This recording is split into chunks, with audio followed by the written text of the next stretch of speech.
Hello lovelies, let's have a look at it. We're going to go into the week ahead, what the vibes are, what's coming through. Let's get to it, shall we?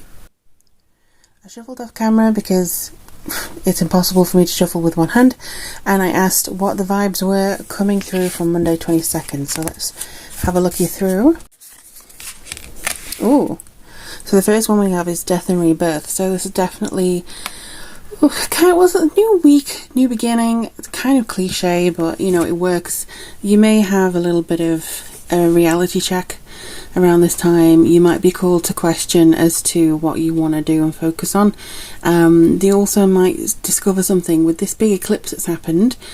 You possibly could find out something that you didn't really want to find out, which is why we have the Hangman here. So yeah, you could find out something, or you decide something that you want to do, realize that you have to let go of something in order to move forwards, but you feel kind of stuck. Like, how do you move forwards from this information? How do you move forwards from what you've just realized?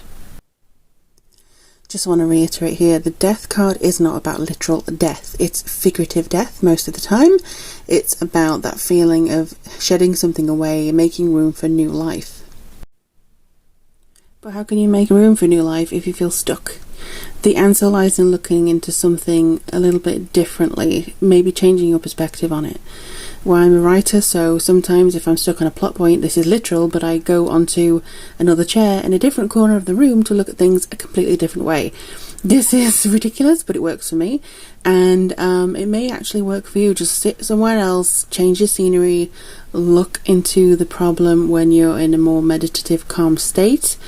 If you can safely get outside, that might give you some kind of refreshment. But let's have another card. Ace of Wands is amazing. I love the Ace of Wands so much.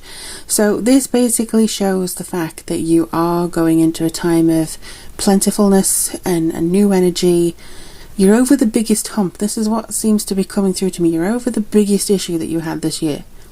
There's something coming to an end here. There's something coming to a roll, and you may not actually know what to do with it next, because the Hangman is like, okay, so that shit's over. What do I do now?